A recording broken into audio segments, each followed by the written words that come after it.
آسم نے محنت مزدوری کر کے اپنے 2 چھوٹے بھائیوں کو تعلیم دلوائی۔ ایک بھائی بینک مینیجر بن گیا جبکہ دوسرا ایک مشہور وکیل بن چکا تھا۔ آسم کو کینسر ہوا تو وہ مالی مدد مانگنے کے لیے اپنے بھائی مینیجر کے پاس گیا، اس نے انکار کر دیا۔ دوسرے بھائی کے دروازے پر گیا تو وکیل صاحب نے بھی مدد نہ کی۔ آسم کو اپنے دونوں بھائیوں کے رویے پر بہت افسوس ہوا اور اسے وہ دن یاد آیا جب اس کے بھائی سکول میں پڑھتے تھے اور مہنگے سکول کی فیس ادا کرنے کے لیے آسم دن رات مزدوری کرتا۔ اینٹیں اٹھانے سے اس کے ہاتھ زخمی ہو جاتے تھے۔ خیر، دونوں بھائیوں سے مایوس ہو کر وہ گھر واپس آیا اور اپنی بیوی کو وصیت کی کہ میری مرض روز بروز بڑھتی جا رہی ہے، اگر کل کو میری وفات ہو جائے تو کسی سے کفن یا پیسے لینے کی ضرورت نہیں۔ جن لوگوں نے میری زندگی میں مدد نہ کی، میں نہیں چاہتا کہ مرنے کے بعد ان کے پیسوں سے یا ان کے کفن سے مجھے قبر میں اتارا جائے۔ تقریباً 17 دن بعد آسم کی وفات ہوئی تو بیوی نے وصیت کے مطابق صندوق میں سے پرانا سا کرتا نکالا اور کفن کی بجائے اپنے شوہر کو وہ کرتا پہنا دیا۔ آسم کے دونوں بھائی کفن دفن کا انتظام کرنے کے لیے آئے تو اس کی بیوی نے فوراً وہ دن آسم بھلا کیسے بھول سکتا ہے جب اسے بتایا گیا کہ اس کے باپ کے ساتھ حادثہ پیش آیا ہے۔ آسم کا باپ ایک کمپنی میں ملازم تھا۔ وہ کمپنی پہاڑوں کو کاٹ کر تانبا نکالتی تھی۔ وہ جفا کش مزدور تھا جو دن رات محنت کرتا تھا۔ اس کی خواہش تھی کہ اس کے بچے پڑھ لکھ جائیں۔ یہ حادثہ حنیف بخش کے ساتھ رات کے وقت پیش آیا تھا جب اس کی ٹیم تانبا نکالنے میں مصروف تھی۔ وہ ایک کان کے اندر گھسے تھے کہ ایک بھاری پتھر کان کے آگے آ گیا۔ حنیف بخش سمیت 4 مزدور اندر پھنس چکے تھے اور 4 گھنٹے مسلسل کوشش کے بعد ان کو نکالا گیا۔ 4 میں سے 3 مزدوروں کی وفات ہوئی جبکہ زخمی حالت میں حنیف بخش کو ہسپتال لایا گیا۔ آسم اس وقت گھر میں موجود تھا جب اسے فون کر کے بتایا گیا کہ اس کا باپ ہسپتال میں ہے، اس کے ساتھ حادثہ پیش آیا ہے۔ یہ سن کر آسم کے رونگٹے کھڑے ہو گئے۔ وہ اپنے کانوں پر یقین نہیں کر رہا تھا۔ وہ گھر سے جانے لگا تو ماں اس سے پوچھ رہی تھی کہ کیا ہوا، لیکن اس نے اپنی ماں کو کچھ نہ بتایا اور سیدھا بتائے گئے ہسپتال میں جا پہنچا۔ اس کا باپ اپنی زندگی کی آخری سانسیں لے رہا تھا۔ اس کی حالت بہت خراب تھی۔ جب حنیف بخش کو اس بات کا یقین ہو گیا کہ وہ کچھ لمحوں کا مہمان ہے، تب اس نے اپنے بڑے بیٹے آسم کو اپنے پاس بلایا اور کہنے لگا کہ بیٹا، مجھے اس بات کا علم ہے کہ میرا آخری وقت قریب آ چکا ہے۔ بیٹا، میں نے ساری زندگی شرافت میں گزاری، کبھی کسی کے ساتھ زیادتی نہیں کی، نہ کسی کا دل دکھایا، نہ ہی دھوکہ دیا۔ بس اس بات کا مجھے افسوس ہے کہ میرا یہ خواب تھا کہ میرے بچے اعلیٰ تعلیم حاصل کریں۔ میں نے تو تجھے پڑھانے کی بھی بہت کوشش کی، لیکن تو نے سکول نہ جانے کی قسم کھائی ہوئی تھی۔ میں نے تمہیں سزا بھی دی، بہت مارا۔ میں تمہاری بھلائی چاہتا تھا، تمہیں پڑھانا چاہتا تھا، لیکن اس کے باوجود تم ہمیشہ سکول سے دور رہے اور 8ویں جماعت سے آگے نہ پڑھ سکے۔ مگر میں تمہیں نصیحت کرتا ہوں کہ اپنے دونوں چھوٹے بھائیوں کو ضرور پڑھانا۔ وہ سکول سے محبت کرتے ہیں، پڑھائی میں بھی کافی لائق ہیں، لہٰذا اپنے چھوٹے بھائیوں کو باپ بن کر پالنا، انہیں کسی قسم کی کمی محسوس نہ ہونے دینا۔ مجھے امید ہے کہ میرا یہ ادھورا خواب تم پورا کرو گے۔ یہ الفاظ کہتے ہوئے اس کی آنکھیں بند ہونے لگی۔ آسم نے جلدی سے ڈاکٹر کو بلایا، مگر ڈاکٹر کے آنے سے پہلے ہی وہ مر چکا تھا۔ آسم اپنے باپ کی جدائی پر بہت رویا۔ یہ ایک ناگہانی موت تھی جس کے بارے میں کبھی اس نے سوچا نہیں تھا۔ وہ پڑھائی میں اتنا لائق نہیں تھا، اس لیے آگے نہ پڑھ سکا، مگر اس کے باپ نے جب بھی اس پر سختی کی تھی، اسے ڈنڈوں سے مارا تھا، وہ جھک کر اپنے باپ کے سامنے کھڑا ہو جاتا تھا۔ کبھی بھی باپ کے سامنے اف تک نہ کی، کیونکہ وہ اپنے باپ کی عزت کرتا تھا، ان سے محبت کرتا تھا۔ وہ جانتا تھا اس کا باپ دن رات مزدوری کرتا ہے، لہذا رات کے وقت جب اس کا باپ نیند کی حالت میں ہوتا تھا تو وہ اپنے باپ کے پیروں میں بیٹھ جاتا اور اپنے باپ کے پیر دباتا تو اس کا باپ نیند سے بیدار ہو جاتا۔ حنیف بخش کو اس بات کا اندازہ تھا کہ آسم میرا وفادار ہے، میرا سب سے اچھا بیٹا ہے، کاش وہ پڑھ لکھ جاتا، مگر شاید قسمت میں نہیں لکھا تھا۔ لیکن وہ اپنے چھوٹے بیٹوں سے اس بات کی امید رکھتا تھا کہ وہ پڑھائی میں آگے آئیں گے۔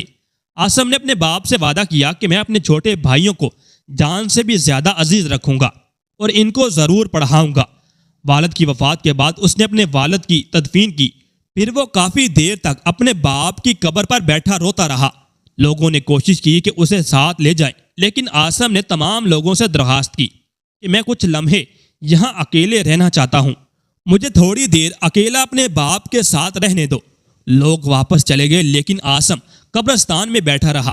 اس نے اپنے دونوں بھائیوں وقار اور افتخار کو گلے سے لگایا، ان سے کہا کہ میں تمہارا باپ ہوں، میرے ہوتے ہوئے کبھی پریشان ہونے کی ضرورت نہیں۔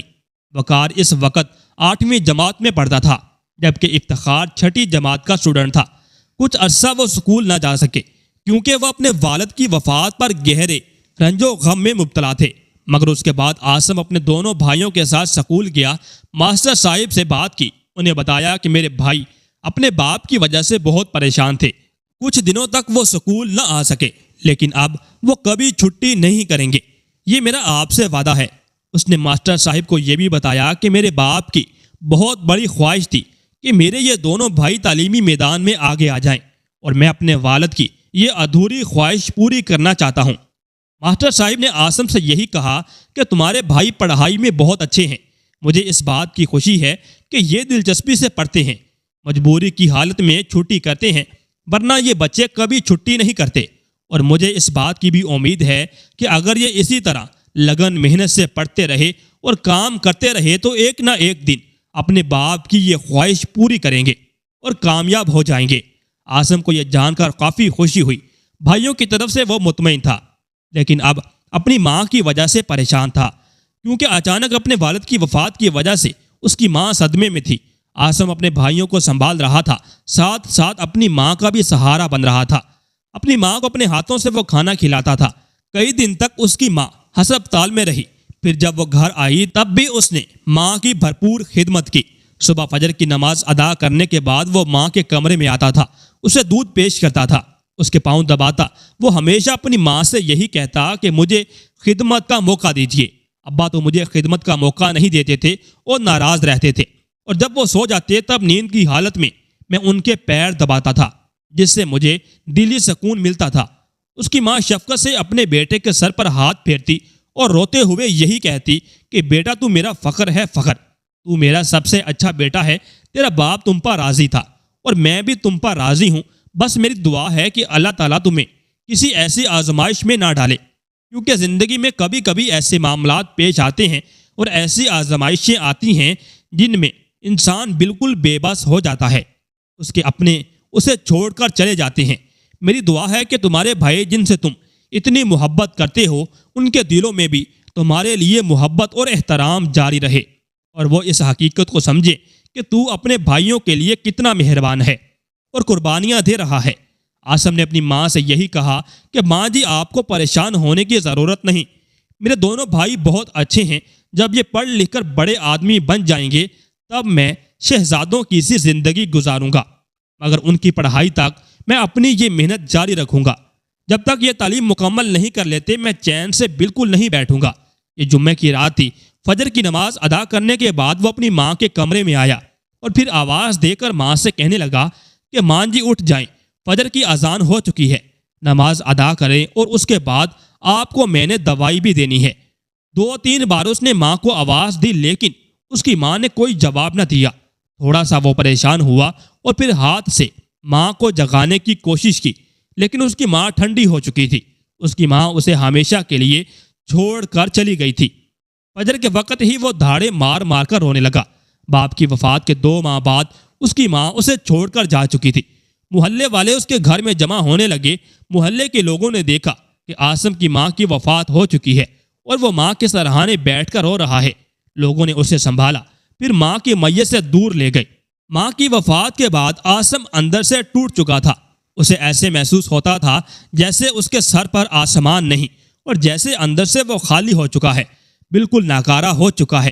ان حالات میں بھی وہ اپنے دونوں بھائیوں کو سنبھال رہا تھا، ہمیشہ ان کو تسلی دیتا کہ تم لوگ اپنی پڑھائی پر توجہ دو، گھبرانے کی کوئی ضرورت نہیں، تمہارا باپ بھی میں ہوں اور ماں بھی میں خود ہی ہوں، جب تک زندہ رہوں گا تمہارا ساتھ نہیں چھوڑوں گا۔ دونوں بھائی وقار اور افتخار اپنے آپ کو خوش نصیب سمجھتے تھے، جن کا اتنا اچھا بھائی تھا جو ان کا اتنا خیال رکھتا تھا۔ آسم نے اپنے بھائیوں کی خاطر مزدوری کرنا شروع کی۔ شروع میں تو وہ مزدور تھا، لیکن پھر خود مستری بن گیا، مکانات کی تعمیر کرنے لگا۔ یہ کام اتنا آسان نہیں تھا، مگر چونکہ وہ جوان تھا اس لیے اپنے بھائیوں کی خاطر یہ کام کر رہا تھا۔ بھائیوں کی پڑھائی کے لیے اور ٹیوشن کے فیس کے لیے پیسہ جمع کرنے کے لیے اسے اضافی وقت بھی لگ رہا تھا۔ ٹھیکیدار اس پر حیران تھا۔ کبھی کبھی ٹھیکیدار ان سے کہتا کہ تم انسان ہو یا پھر مشین؟ میرے خیال میں 8 گھنٹے مزدوری بہت زیادہ ہے، لیکن تم رات گئے تک کام کرتے ہو، تھوڑا آرام کر لیا کرو، اپنی صحت کا خیال رکھو۔ جس پر اس نے ٹھیکیدار کو بتایا کہ مجھ پر بہت بڑی ذمہ داری ہے، میں اپنی یہ ذمہ داری ادا کر رہا ہوں۔ رات 11 بجے تک وہ ایک مکان کی تعمیر کر رہا تھا۔ اس کے بعد اس نے مزدوروں کو دیکھا جو کافی تھک چکے تھے، اور مزدوروں کی خاطر اس نے کام بند کر دیا۔ اور وہ جب واپس گھر آ رہا تھا تب اس نے ایک عجیب منظر اپنی آنکھوں سے دیکھا۔ ایک نوجوان لڑکی ویران سڑک پر بھاگ رہی تھی، جبکہ کچھ فاصلے پر کچھ لوگ اس کا پیچھا کر رہے تھے۔ لڑکی نے اپنے آپ کو کھیت میں چھپا لیا، اور پھر تھوڑی دیر بعد 3 شخص جو اس لڑکی کا پیچھا کر رہے تھے وہ لڑکی کو تلاش کرتے ہوئے سامنے آئے۔ انہوں نے عاصم سے بھی پوچھا کہ ایک لڑکی ہے جس نے سرخ لباس پہنا ہے، کیا تم نے اسے دیکھا؟ عاصم نے جھوٹ بولا اور کہا ہاں میں نے دیکھا ہے، وہ سامنے جو کچا راستہ ہے وہ اس کی طرف جا رہی تھی اور تیز بھاگ رہی تھی۔ انہوں نے جیسے ہی سنا تو اس کچے راستے کی طرف روانہ ہوئے۔ پھر جب وہ کافی دور چلے گئے تب عاصم اس لڑکی کے قریب آیا اور آواز دے کر کہا کہ فصل سے باہر آ جاؤ، کیونکہ وہ چلے گئے ہیں۔ وہ ڈری اور سہمی ہوئی تھی، پسینے سے شرابور تھی۔ یہ ایک 19 سالہ لڑکی تھی جو بہت حسین و جمیل تھی۔ عاصم اس سے پوچھنے لگا کہ تم کون ہو اور یہ تمہارا پیچھا کیوں کر رہے تھے؟ لڑکی نے کانپتے ہوئے انہیں بتایا کہ آپ مجھے یہاں سے لے جائیں، میں آپ کو سب تفصیل کے ساتھ بتاؤں گی، مگر فی الحال مجھے پناہ کی ضرورت ہے۔ اگر آپ مجھے پناہ دے دی تو زندگی بھر آپ کا یہ احسان کبھی نہیں بھولوں گی، بس ایک رات کی پناہ دے دیں۔ عاصم اس لڑکی کو اپنے گھر لے آیا، جبکہ اس کے دونوں بھائی اس وقت سو رہے تھے۔ لڑکی نے بتایا کہ میرا نام زینت ہے، میں جھگی میں رہنے والی ہوں۔ سر پر چوڑیوں کا ٹوکرا اٹھا کر گھر گھر جاتی تھی اور چوڑیاں فروخت کرتی تھی۔ ایک دن جھگی میں کچھ لوگ آئے، میرے باپ اور بھائی سے وہ گفتگو کرنے لگے۔ انہوں نے مجھے اور میری ماں کو دوسری جھگی میں بھیج دیا۔ میں کچھ نہیں جانتی تھی کہ یہ کون لوگ ہیں اور کہاں سے آئے ہیں، مگر ان کی گفتگو میری ماں بڑے ہی غور سے سن رہی تھی، بات کو سمجھنے کی کوشش کر رہی تھی۔ جیسے جیسے میری ماں ان کی گفتگو سنتی گئی ان کے چہرے کا رنگ اترتا جا رہا تھا۔ بعد میں میری ماں نے مجھے بتایا کہ وہ لوگ تمہارے خریدار تھے، تیرا بے غیرت باپ اور بھائی تیرا سودا کر رہا تھا، انہوں نے تمہاری قیمت 5 لاکھ لگائی۔ یہ سن کر میرے رونگٹے کھڑے ہو گئے۔ مجھے اس بات پر بالکل یقین نہیں آیا کہ کوئی سگا باپ بھی اپنی بیٹی کو فروخت کر سکتا ہے۔ مانا کہ ہم جھگی والے ہیں، لیکن میں ان کی بیٹی تھی، میں بھی انسان تھی، کوئی بھیڑ بکری تو نہیں تھی جو میرا سودا کر رہے تھے۔ یہ سن کر میں کافی پریشان ہوئی اور رونے لگی۔ میری ماں نے مجھے چپ کروایا اور کہا کہ فکر نہ کرو، تمہاری ماں تمہاری مدد ضرور کرے گی، مگر تم ایسے ظاہر کرو کہ ہمیں کچھ معلوم نہیں، کیونکہ اگر تو اپنے والد اور بھائی کے سامنے روئی تو وہ سمجھ جائیں گے کہ ہم ان کے ارادوں سے آگاہ ہو چکے ہیں یا پھر ہم نے ان کی باتیں سن لی ہیں، لہٰذا بالکل نارمل ہو جاؤ، اسی میں ہماری بہتری ہے۔ مجھے تمہارے باپ اور بھائی پر پہلے ہی شک تھا اور میں ان کے ارادوں سے واقف تھی، اور اب یہ لوگ کھل کر سامنے آ چکے ہیں۔ ماں میرے لیے پریشان تھی، اسے پریشانی اس بات کی تھی کہ میری بیٹی کا اس دنیا میں میرے سوا کوئی نہیں، تو وہ اپنی بیٹی کو کس کے حوالے کرے گی؟ جبکہ وہ اپنے باپ اور بھائی سے محفوظ نہیں تو پھر کہاں جائے گی؟ یہ رات میری اور میری ماں کی مشکل ترین رات تھی۔ میں ساری رات سو نہ سکی۔ میری ماں ساری رات میرے لیے دعا کرتی رہی کہ اللہ تعالیٰ مجھے میرے بھائی اور باپ کے شر سے محفوظ رکھے۔ معاہدے کے مطابق انہوں نے آدھی رقم میرے باپ کو ایڈوانس دی تھی اور آدھی رقم یعنی 2.5 لاکھ روپے انہوں نے اگلی رات میرے باپ اور بھائی کو دینے تھے، جس رات وہ لوگ ان اجنبیوں کے حوالے مجھے کریں گے۔ ماں چونکہ اس سارے منصوبے سے واقف تھے، لہٰذا اگلی رات ان کے آنے سے پہلے ہی ماں نے مجھے گھر سے فرار کا راستہ دکھایا، روتے ہوئے مجھے گلے سے لگایا اور کہا، بیٹی ہمارا اس دنیا میں کوئی نہیں سوائے اللہ کے، لہٰذا تو اللہ کے حوالے۔ میری بیٹی تو ہمیشہ گناہوں سے پاک رہی، کسی اجنبی کی طرف نہ دیکھا، حلال کھایا، وہ تمہاری مدد ضرور کرے گا اور تمہاری حفاظت کرے گا۔ ماں نے دعاؤں کے ساتھ مجھے رخصت کیا، جبکہ جاتے وقت وہ رو رہی تھی۔ اس نے جھگی کی پچھلی طرف سے مجھے راستہ دکھایا اور کہا کہ بھاگ جاؤ۔ پھر میں نے پیچھے مڑ کر نہ دیکھا۔ تقریباً 5 منٹ بعد ہی میرے بھائی اور والد کو اس بات کا علم ہو چکا تھا کہ ماں نے مجھے فرار کر دیا۔ میں نہیں جانتی کہ انہوں نے ماں کے ساتھ کیا سلوک کیا، ماں کو مار دیا یا نہیں، میں کچھ نہیں جانتی تھی، لیکن وہ میرا پیچھا کرنے لگے۔ میرا چچا، بھائی اور باپ میرے پیچھے بھاگ رہے تھے۔ میں ایک ویران جگہ پر آئی فصل میں اپنے آپ کو چھپا لیا، اور باقی کی کہانی آپ جانتے ہیں۔ عاصم نے اس سے پوچھا کہ تم کہاں جانا چاہتی ہو؟ زینت نے رو کر کہا کہ میرا کوئی ٹھکانہ نہیں، نہ ہی اس دنیا میں میرا کوئی اپنا ہے۔ میں ماں کے پاس بھی واپس نہیں جا سکتی کیونکہ وہ مجھے فروخت کر دیں گے۔ عاصم تھوڑی دیر خاموش رہا، پھر زینت سے کہا کہ مجھ سے نکاح کرو گی، میں تمہاری حفاظت کروں گا۔ زینت نے کہا کہ یہ میری خوش قسمتی ہوگی کہ اگر آپ میرے شوہر بن گئے، میں تو آپ کے لائق بھی نہیں۔ عاصم نے کہا کہ ایسی بات نہیں، میں بھی تمہاری طرح کا عام آدمی ہوں، کوئی مالدار نہیں۔ صبح ہوتے ہی عاصم نے زینت سے نکاح کیا، مگر وہ لوگ زینت کو تلاش کرتے ہوئے عاصم کے گھر بھی پہنچ چکے تھے۔ وہ لوگ عاصم کو دھمکی دے رہے تھے کہ زینت کو ہمارے حوالے کرو، ورنہ ہم تمہیں جان سے مار ڈالیں گے اور تمہارے دونوں بھائیوں کو بھی نقصان پہنچائیں گے۔ عاصم ان کی دھمکی میں نہ آیا اور ٹھیکیدار کو اپنا سارا مسئلہ بیان کیا۔ ٹھیکیدار نے عاصم کو تسلی دی کہ ایک پولیس انسپکٹر میرا دوست ہے، وہ ہماری مدد کرے گا۔ ٹھیکیدار کی مدد کے ذریعے ان تینوں کو گرفتار کروایا گیا، اور ان کی گرفتاری کے بعد زینت نے سکھ کا سانس لیا، اور پھر زینت نے اپنی ماں کو بھی اپنے پاس بلا لیا۔ محلے کے لوگ جانتے تھے کہ زینت اور اس کی ماں جھگی والے ہیں۔ وہ لوگ ان کو حقارت کی نظر سے دیکھتے تھے، مگر عاصم نے انہیں عزت دی، اور عاصم یہ بات اچھی طرح جانتا تھا کہ انسان چھوٹا بڑا نہیں ہوتا، بس اس کا کردار ہے جو اسے چھوٹا یا بڑا بناتا ہے۔ عاصم نے محنت جاری رکھی، اور وہ خوش تھا کہ زینت کی صورت میں اسے اچھی ساتھی مل چکی تھی۔ عاصم کی محنت رنگ لائی۔ وقت گزرنے کے ساتھ ساتھ اس کے دونوں بھائی اپنی کلاسز میں ٹاپ کرتے رہے، اور یوں ان کی تعلیم مکمل ہوئی۔ اس کا ایک بھائی وقار بینک مینیجر کی پوسٹ پر بھرتی ہوا۔ یہ دن عاصم کی زندگی کا سب سے یادگار دن تھا۔ کچھ عرصہ بعد اس کا دوسرا بھائی افتخار، اس نے LLB مکمل کیا اور پھر ایک کامیاب وکیل بن گیا۔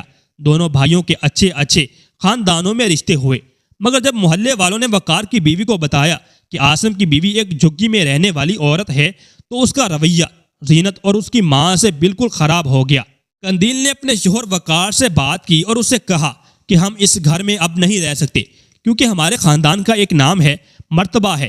جب ہمارے خاندان والوں کو اس بات کا علم ہوگا کہ ہم جھگی والوں کے ساتھ رہ رہے ہیں، تو پھر انہیں بھی غصہ آئے گا اور ہمارے خاندان کی بدنامی بھی ہوگی، لہٰذا آپ ابھی سے الگ رہائش کا بندوبست کریں۔ وقار نے ایک الگ گھر کرائے پر لیا اور اپنی بیوی کو لے کر روانہ ہوا۔ اس کے بعد افتخار کی بیوی نے بھی اپنے شوہر پر زور دیا کہ میرا خاندان بھی کسی سے کم نہیں، ایسی عورت اور اس کی ماں کے ساتھ ہم بھلا کیسے رہ سکتے ہیں جنہوں نے آدھی سے زیادہ زندگی جھگی میں گزاری ہو۔ افتخار بھی اپنی بیوی کو ساتھ لے کر وہاں سے چلتا بنا۔ شروع میں وہ کرائے کے مکان میں رہے، لیکن کیونکہ پیسوں کی ریل بیل تھی، کافی دولت تھی ان کے پاس، لہٰذا انہوں نے اپنا گھر بھی خرید لیا۔ عاصم اب بیمار رہنے لگا تھا، دن بدن کمزور ہوتا جا رہا تھا، حتیٰ کہ ہڈیوں کا ڈھانچہ بن چکا۔ اس کی بیوی زینت کے پاس جو کچھ بھی تھا اس نے شوہر کے علاج پر لگا لیا۔ پھر ایک دن ٹیسٹ کرنے پر پتہ چلا کہ عاصم کو بڑی آنت کا کینسر ہے اور اس کے علاج کے لیے کافی پیسوں کی ضرورت ہے۔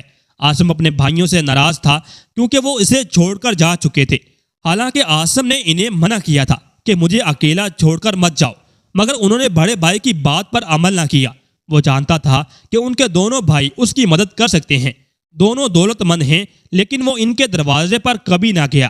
زینت چونکہ اپنے شوہر سے بے حد محبت کرتی تھی، لہٰذا ہاتھ جوڑ کر اس نے اپنے شوہر کی منت کی کہ خدا را آپ کے علاوہ ہمارا کوئی بھی نہیں، اگر آپ کو کچھ ہو گیا تو ہمارا کیا بنے گا؟ آپ کی زندگی ہمارے لیے اہم ہے، لہٰذا اپنے بھائیوں کے پاس جائیں، ضد چھوڑ دیں اور ان کو بتائیں کہ آپ بیمار ہیں، آپ کو کینسر ہے، علاج کے لیے ان سے مدد مانگیں۔ بیوی کی ضد پر عاصم اپنے بھائی وقار کے پاس گیا، اپنا مسئلہ بتایا، لیکن عاصم حیران ہوا کہ جب وقار نے مدد سے انکار کیا، اس نے کہا کہ میرے پاس اضافی رقم فی الحال نہیں، جیسے ہی پیسوں کا بندوبست ہوگا تو میں آپ کی مدد کروں گا۔ مگر یہ جھوٹا وعدہ تھا، اور عاصم روتا ہوا وہاں سے واپس آیا اور پھر افتخار کے دروازے پر گیا تو اس نے بھی یہی کہا اور اپنی مجبوری بتائی۔ عاصم حیران تھا کہ انہوں نے کروڑوں روپے کے گھر بنا لیے، شہر میں کئی پلاٹ بھی خرید لیے، لیکن بھائی کے علاج کے لیے ان کے پاس پیسے نہیں تھے۔ کتنے کم ظرف لوگ ہیں یہ، اور میں ان کی خاطر خون پسینہ بہاتا رہا۔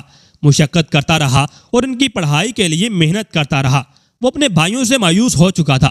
روتا ہوا واپس گھر آیا اور اپنی بیوی زینت سے کہا کہ میری بات غور سے سنو، میری زندگی کا کوئی بھروسہ نہیں۔ اگر میری وفات ہو جائے تو میرے بھائیوں یا محلے والوں سے کفن دفن اور پیسے لینے کی ضرورت نہیں، مجھے ایک سادے سے کرتے میں دفن کر دینا، اور اگر مولوی صاحب ضد کریں کہ کفن ضروری ہے تو میری یہ تحریر ان کو دکھا دینا جو میں نے وصیت میں لکھوائی ہے، اور اس تحریر پر میرے دستخط موجود ہیں، اور تو میری بیوی ہے، میری وصیت پر ضرور عمل کرنا۔ میں نہیں چاہتا جن لوگوں نے میری زندگی میں مجھے فراموش کیا، میری مدد نہ کی، مرنے کے بعد میرے جنازے کے وارث بن جائیں اور مجھے کفن پہنائیں۔ زینت نے اپنے شوہر کے منہ سے جب یہ الفاظ سنے تو رونے لگی۔ چند دن بعد عاصم کی طبیعت زیادہ خراب ہو گئی، جس کی وجہ سے ان کی وفات ہو گئی۔ بڑے بھائی کی وفات کی خبر سن کر اس کے دونوں بھائی دوڑے چلے آئے، کیونکہ وہ دولت کی ہوس میں اندھے ہو چکے تھے۔ لیکن اب بھائی کی اچانک موت کی خبر سن کر اب وہ پچھتا رہے تھے کہ انہوں نے بھائی کی مدد نہ کی، حالانکہ ان کا بھائی تو شدید بیمار تھا اور چند دن کا مہمان تھا۔ جب وہ کفن دفن کا انتظام کرنے لگے تو زینت آگے آئی اور اپنے شوہر کی وصیت دکھائی۔ زینت نے اپنے شوہر کی وصیت کے مطابق ایک صندوق سے پرانا سا سفید رنگ کا کرتا نکالا اور غسل کے بعد مولوی صاحب سے کہا کہ میرے شوہر کو یہ پہنا دے۔ اس کے بعد عاصم کو یہ کرتا پہنا کر دفنا دیا گیا۔ یہ اپنی نوعیت کا عجیب و غریب جنازہ تھا جو بغیر کفن کے تھا۔ وقار اور افتخار اپنے کیے پر پشیمان تھے۔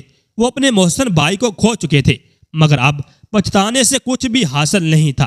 قدر کریں ان لوگوں کی، ان رشتوں کی جنہوں نے آپ سے وفا کی۔ آپ کا ہمیشہ